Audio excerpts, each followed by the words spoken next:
Eh bien, mardi 16 novembre 2021, une journée pluvieuse, une journée un peu calme, frère. Mais le Seigneur nous fait grâce au Koutani Susnatongo Alelo, Mbote Mingi Bande Kubalandi. Émission Kindoki politique partout dans le monde, na Katia RDCP Bande Ambo Kanabiso. En tout cas, on est ensemble, tous alors toujours pour nous analyser Elongo, l'actualité politique Ambo Kanabiso. Les sous na cadre émission Kindoki politique, tous toujours on a pour nous beta masolango to tu wapi. To komi wapi to zo kende wapi pour Nambo Kanabiso RDC et kende liboso to se livra kanaje oyo il y a démocratie au ezali bongo droit ya montunyo à s'exprimer. Bien sûr que na loi ya mibeko beaucoup plus kolanda mibeko nenge lobame kolanda ko respecter ordre public pe ko respecter vie privée topé liberté ya basusu kasina nyonso wana tolobela ka makambeta limbo kanabiso République démocratique du Congo sans coller qui que ce soit manyoso pour l'intérêt yamboka Congo. Alors ngai wabino na omi na zawana toujours nesengo ya ko présenter les bino émissions lelo pour na quelques sujets d'actualité du jour. Tu bien que le chef du gouvernement Jean-Michel Samalukonda s'est présenté hier dans l'Assemblée nationale wapi a présenté qui les bosso bayeli du peuple budget topé loi de finances il y a année exercice 2022 oyo eza chiffré na 10 milliards de dollars. Taux yango balobi taux d'accroissement ezali ya 41,8%. Ndenge moko présenté ki yango budget yango pe ndenge bakaboleli yango eza vraiment kotala pe makambo ya maponomi ba talisi que ezali bongo na 26 millions de dollars o ezali alloué na opération électorale donc recensement pe kozala na nyonso wana pe ba question sociale ya population ndenge mona mboka Jean-Michel Samalukonda présenté ki ba élu du peuple pe ba pesier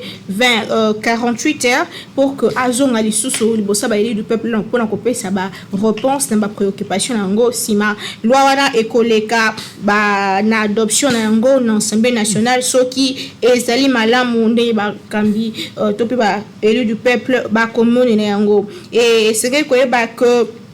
400 policiers déjà déployés na Beni pour soutenir ba unité déjà sur place pour bundisa ba rebelle ADF au basali koboma tango nyonso na partie ya est ya mboka na biso donc bango bakendaki hier déjà bakomi bakolanda quelques formations pour na kobundisa ba ennemi du peuple boyebi pe que mokona lelo information mosusu to pe actualité za ko chef de l'état congolais a inauguré amphithéâtre il y a inspection générale de finances lelo et salemi pe amphithéâtre ngo ezo porter kombo na ye to kozonga nango prochainement pour na ba détail mosusu. Alors pour l'émission Kindoki politique ya lelo toza bongo na mona Mboka Providence Lukuli Azabongo activiste pro changement pe membre ya Filimbi le sous initiateur ya mouvement Archa na elongo tosola quelques sujets d'actualité notamment marche au Salemaki le samedi dernier wapi tout monaki ba milieu de personnes na balabala babandaki ko revendiquer seni moko de politiser pe ko revendiquer bolamu ya peuple congolais yemoko ko expliquer nini et Salemaki vraiment na marche wana mwana mboka Providence Likoli mbote na yo mbote mwana mboka Naomi Pila bonne santé Nzambe akosala ngolu na kopesa bongo mbote na ba milliers ba internautes pe ba téléspectateurs ou ba kolanda biso tout ako passer pe ba félicitations na ngai na équipe na yo parce que na komone te kindoki na politique et ko travailler malamu koleka na makambo etali vraiment promotion ya démocratie na kati ya mboka ya Congo. Merci beaucoup. Totondi boton digno so pour intérêt en mboka ndé na loba toujours to ça la mboka to ça la batute. Alors budget avant to lobela marche na bi que marche eza moi somme kuna to lobela nyonso ne Salemaki budget projet de loi exercice 2022 ça qui présenté hier dans l'Assemblée nationale chef ya gouvernement à la kisi malamu ndeni mbongo wana ekozala équilibré pe ko kabolama pour que tous à la servir les sous baktalisi makambo pe ya maponomi na kati ya mbongo wana 10 milliards de dollars 41,8% d'accroissement. Votre analyse par rapport au budget qui déposé qui présenté plutôt hier dans l'Assemblée nationale. Yasika réalité moi na mboka Naomi Pila tokoyeba ete bapresentaki to badepozaki loi de finances ya bongo 2020 eyalaki bongo na combien, si je m'abuse pas, eyalaki bongo bakotiaki yango na 12 milliards. Nsima na yango bakotisi oyo babengaka requête rectificative mpona koloba ete vi troisième vague ya covid-19 moyen ya komobilize bamakoki wana to mosolo wana yali lisusu te to réduire yango na 7 milliards. Na yango 7 milliards oyo balobaki ke bakomobilize nakomi tuna soki mpe bamobilizaki yango okomona ete lelo ntango kotala solde ya 2020 ya 2021 outi koleka okomona ete ezali déficitaire badepense eleki montant oyo esengelaki ezala mobilize ekomaki te mpona nini tokomona ete gouvernement oyo bakobenga bawarrior balinaki goyigoyi makasi. Mena oyo etali loi de finances au bako déposé na komitu na énorme ya ba défi au biso toali na yango ko déposer budget moko ya lina 10 milliards na komitu na po résoudre problème nini pendant que problème ya insécurité na l'est et ko frapper makasi ba koche la biso état de siège mwana mboka oyo kosenga misolo ebele koleka. Oyebi budget ya armée rwandaise ya libongo estimé na combien? 10 milliards de dollars mwana mboka Naomi. Mais sikoyo pour un petit pays comme le Rwanda baza na budget ya 10 milliards pour na armée na ya pamba mais o ezali ko finga peuple congolais dans son ensemble pour na ba activité na ba domaine nyonso tu ya mboka boko tiela biso 10 milliards et ko servir na nini enseignement ya mboka la biso ya libongo lelo chaotique ba grève ya ba médecin mwana mboka ba problème mwana nyonso tu e kozala résolu na 10 milliards de dollars mwana mboka pe seulement esengeli fo ba ete 10 milliards yango tisiko ezaka projection. Donc non nous ba mobiliser te donc ba komonete na makasi na biso oyo tokoyi kozala nango suka na biso tokoyi ko mobiliser nde nini nde 10 milliards mais belé ya ba problème oyo toali na yango ko suki sa budget ya mboka na 10 milliards ezali bongo kofinga peuple congolais. Mais kasi ocho lo bango mwana mboka Naomi na botoli o maloba te mwana mboka okoyeba ete bai oyo bali na pouvoir lelo ba prometaka biso ki ba komemaka budget ya mboka na biso tina 100 milliards promesse wana peuple congolais abosani yango te tokomona ete tokokoma na suka ya kenkena na bango batikali kokomisa biso ata na 15 milliards te to comprendre te ezalaki bongo ba propos ya campagne ezalaki bongo démagogie na yango nde toali victime lelo mwana mboka 10 milliards ne ebele ya ba problème oyo toali na yango gratuité enseignement ekei wapi mwana mboka Naomi boko tiela biso 10 milliards ekosala pasi mais na 10 milliards yango tokomona ete babakisi mosolo na fonctionnement ya présidence babakisi mosolo na fonctionnement ya Sénat toko comprendre te ba ko focaliser plus ba effort na bango na makambo o etali bongo ba intérêt na bango parce que ezali bongo de vie to train de vie na bango nde ekozala améliorer ole ke ba améliorer vécu quotidien peuple congolais soki mbula moke beti toali na banzela te mwana mboka ba école boni batongeli biso mwana mboka Naomi yali pasi pe mawa toko comprendre te tozo kamba manabai oyo soit bakoyeba makambo bakosala te soit bakosala makambo na lolenge na bango na intérêt ya peuple te